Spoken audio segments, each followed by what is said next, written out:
Hi, this is Hans Guerin, Art Mentor. Here I'm doing another demonstration. This is a 3-hour Alla Prima, almost 3 hours. And this time I went with landscape. So here's my image, and I decided to change some things. I cut those uh, trees behind the boathouse and got rid of the pole. And then I scooted these trees over to be near the boathouse. And this is all my preconceived notion here. I wanted to open up the pathway between the marsh grasses and cut off part of the front. That's what I'm doing there, just so we could have a flow of water going, zigging and zagging through the painting that slows the eye down. It was taught to me as called the Hogarth curve, named after William Hogarth, and the point is to slow down the eye. And then I just, that's where I chopped it off right there. So here's the painting, and here's the color selection that I used. White, cad lemon, cad yellow medium, cad red medium, alizarin crimson, yellow ochre, burnt sienna, raw umber, chrome green, which I usually use sap, but whatever, phthalo blue, ultramarine blue, and black, ivory black. So here's a simple sketch, and I'm just sort of loosely mapping things out. I have an idea where I'm going, but sometimes just seeing it helps me make decisions. Even if I have a nice thumbnail sketch or even a finished sketch, a lot of times I'm making decisions on this level too. I did some of those principles, moving the tree over, getting rid of some of the trees behind the building, and then opening up the pathway a little bit. Alright, so here's the strategy with color. So I decided that I was going to put in some of the distant things first, but I was going to key it up a little bit high, too vibrant in color and too light in value. And the reason that I decided to do that is for just sort of the decision making that I'd make with the sky behind it. If I'm going too bright and too colorful here, then to make that contrast of the sky being even more vibrant against a dark, then I had to go too bright and too light to do that. So I'm just kind of playing a trick on myself, and normally I would do it the opposite way. I usually err on the side of dark, and then I can really build my middle tones around it. But this time I had a slightly different strategy, and that's going to be something when you really know the fundamentals. That's something you're going to want to do a lot. I mean, you just kind of customize your strategy for the painting in front of you rather than some kind of formula that works better in some situations and not others. So I'm building my way from the background to the foreground. Everything right now is just a guess, but everything's kind of phrased in a way of saying if I err, it's going to be on the side of, in this case, a little too bright and a little too colorful. Really, I just want to take a best guess at everything, and then I'll get the sky and water in, and then I'll have to get my sort of key contrast of texture. So with landscape, we're really talking about usually linear perspective, which isn't too big of a deal on this. I just generally have to get the grasses smaller as they go into space. And then atmospheric perspective, which is to get more atmosphere between me and the distance than in the foreground. So we want more texture, more contrast, richer colors in the foreground, and then let them all get a little grayer as they go back. And so again, all this being a guess, one major aspect that's going to really be a key for this painting is going to be texture, especially with the way the grasses get into the distance. So a lot of it's just kind of kept on the simple side for now, just best guesses.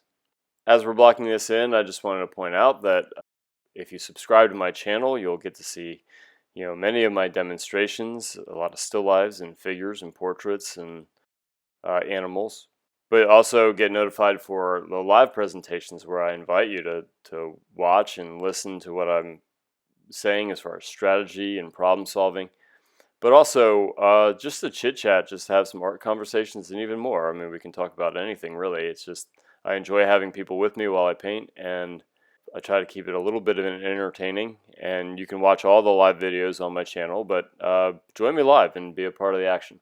So subscribe today, and I hope to see you in the future videos. So back to the painting. I'm again basing the sky off of the information that I already have how to create contrast from what's already there. And I already know in my mind's eye that I'm going to be going darker with the foreground, but again, it's all experimentation based on guesses that I've been honing for over 20 years. You saw in the original photo that I'm going a little bit bonkers with color, and that's because I don't know, this is a creative exercise. It's not necessarily photocopying, and I like to make that emphasis a lot with my students, is saying that, you know, at the end of the day, we are creators. We're not photocopiers. I mean, printers do a great job at that, and there's professional photographers that do really wonderful things with cameras. But again, oil painting, it's its own beast. The same goes for if I was doing this plein air. I'd obviously have to account for the shifting light, and drying times are a little weird and things like that. But same idea. I need to get information down fast. I need to capture a moment in time.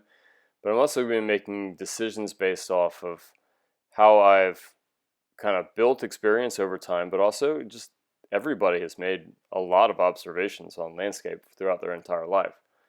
And that goes into the way I paint, right? I'm trying to put myself in this scenario and think of possibilities, both realistic and artistic, you know, where I can kind of bend the rules a little bit or kind of make up something that seems okay to me, even though it's not what I'm observing. So now I've covered the whole thing in guesses. Now I'm kind of working my way into adjustments, working from the distance to the foreground. So the only reason that's important is because you're going to be superimposing things like grass blades over something behind it. So if you get the thing behind it that's, you know, somewhat right, pretty close, then when you put grass blades on, the thing that reads between the grass blades is going to be okay. So I certainly wouldn't want to add any detail notes and then have to paint around them. I would just, if I made a mistake, fine, you know, mistakes happen, but I would probably obliterate the detail note, get the foundation again, and then put the detail back. But fortunately in this painting I didn't have to do that. This was a fairly efficient painting. It went according to a very loose plan I had in my head. I didn't do any preliminary studies or anything. And, you know, if you go and watch the live, you're going to see I was heavily distracted by a cat who wouldn't settle. You know, so this probably could have even been faster, but I had this distraction going on. You know, great distraction. He's a cute cat, but it made it hard to paint. So here you go. I'm keying up the painting even brighter. Again, it's likely because of the strategy I had of going a little bit too bright and vibrant with the landscape that's clearly going to be in front of the sky. The sky is tricky though because it's a direct light source, whereas everything else is reflecting the light of the sky and the sun back to my eye as the viewer.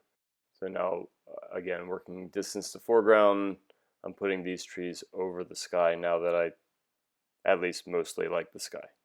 Just to be annoying, remember to subscribe to my channel and look through all the videos that I've put together, including the shorts, which are kind of 1-minute versions of some of these with a little explanation.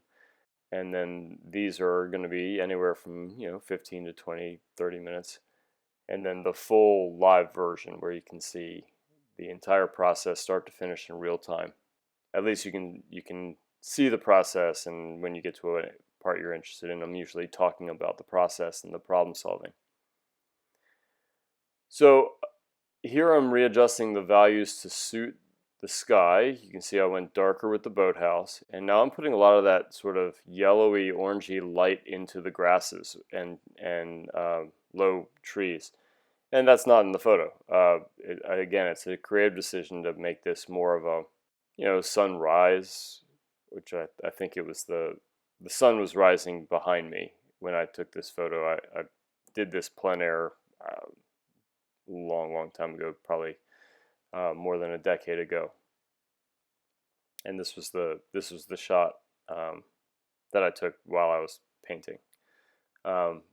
But yeah, I think the sunrise was behind me. I'm in Maryland's Eastern Shore, and These are the soft pastel colors on the other side of a sunrise. The colors are maybe a little more intense than real life. I mean, a lot of times in sunrises and sunset, the landscape is very dark because the light source isn't bright, it's just colorful. And so I'm putting just creative notes, just saying that I want this really warm light, and I want the sky to be bright and vibrant. So I already knew ahead of time that my block end would have to be darkened. But again, even though it's not my typical strategy, it was the idea to make sure that I keyed the sky according to an over bright landscape. So you can see this is pretty rough, and part of the decision to keep it, just keep flowing forward with sort of loose brushstrokes is, I think it's somewhat of a good strategy anyway, because if you're making good decisions on the second tier elaboration, you never know what's going to happen, where you might really like the brushwork and you can say, okay, this is a done painting, it's a looser painting. You might also get pulled away from the painting, and then you at least got a lot done. You got everything covered to a guess, so on the next sitting you can really make some really great decisions in context.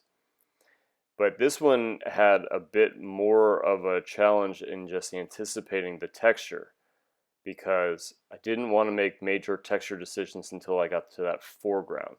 Now, I didn't want to get to the foreground until I reacted the water to the middle tier grasses and the reflections. So this all had somewhat of a plan to it. Of course, every painting's going to have a little bit of spontaneity to it, but especially Alla Prima.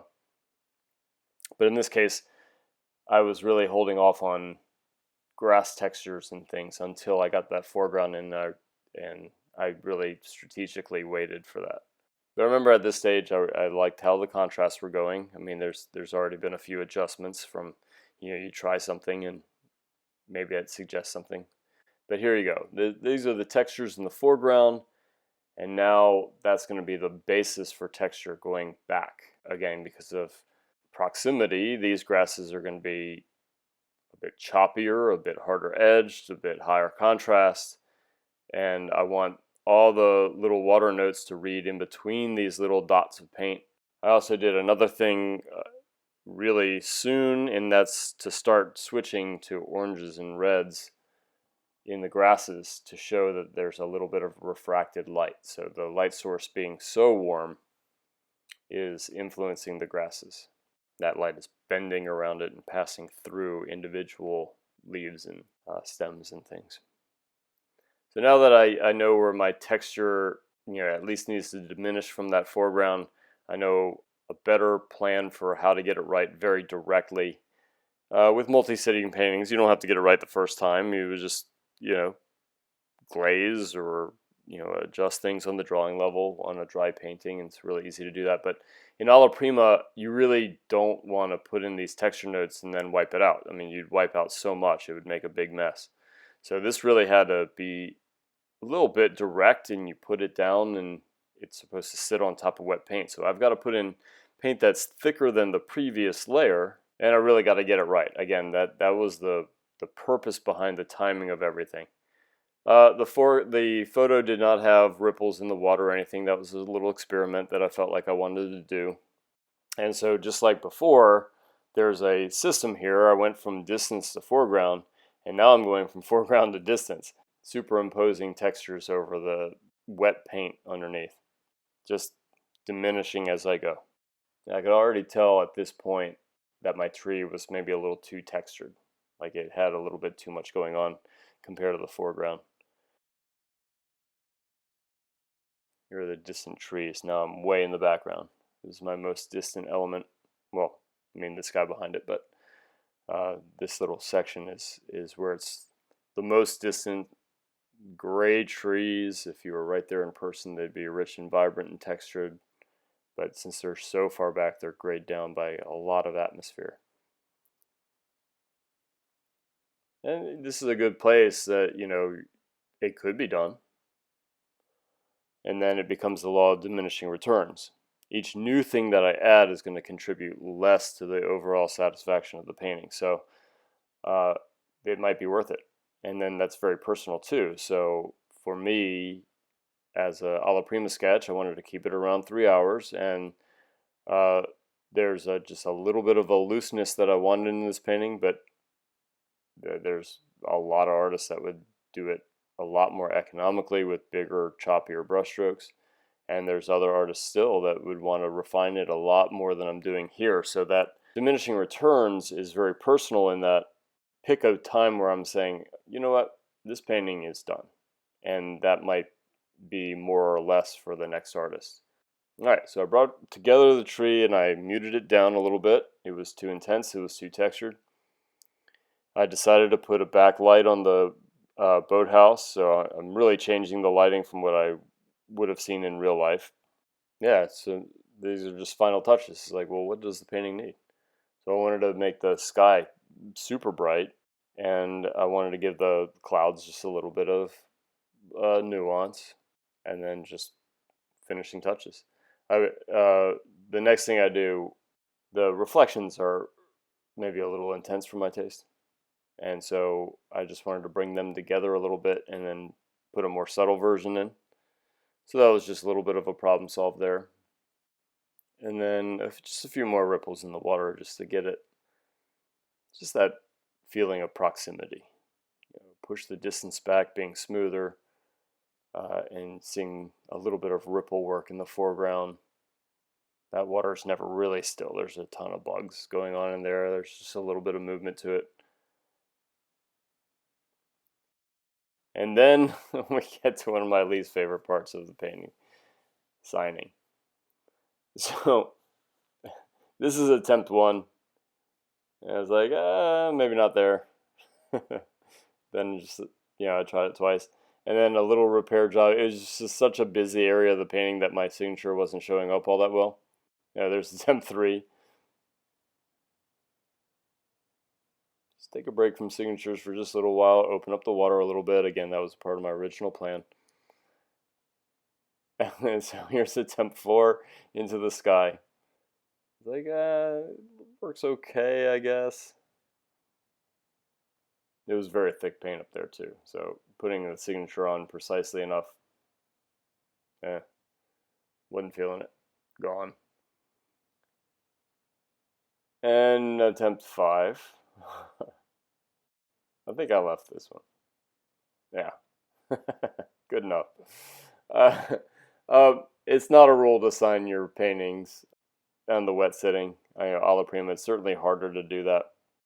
I just feel like it puts a period at the end of the sentence. So I really like it to kind of declare this is Alla Prima. So I feel like if I were going to take this further, those middle grasses on the right are maybe a little too dark. I might still want to open up the water canal a little bit, that sort of curvy, that sort of S-curve. But, I like that there was a lot of creative decisions in this painting, and I like it. So I'm glad it turned out. I hope you enjoyed watching this, and I hope you'll subscribe, and I hope you'll join me for the next live presentation, next demonstration of, again, it can be anything, landscape, figure, portrait, animal, and I take requests. So reach out to me, give me your comments and your feedback, and a like and a share if you're so inclined. And thanks for watching.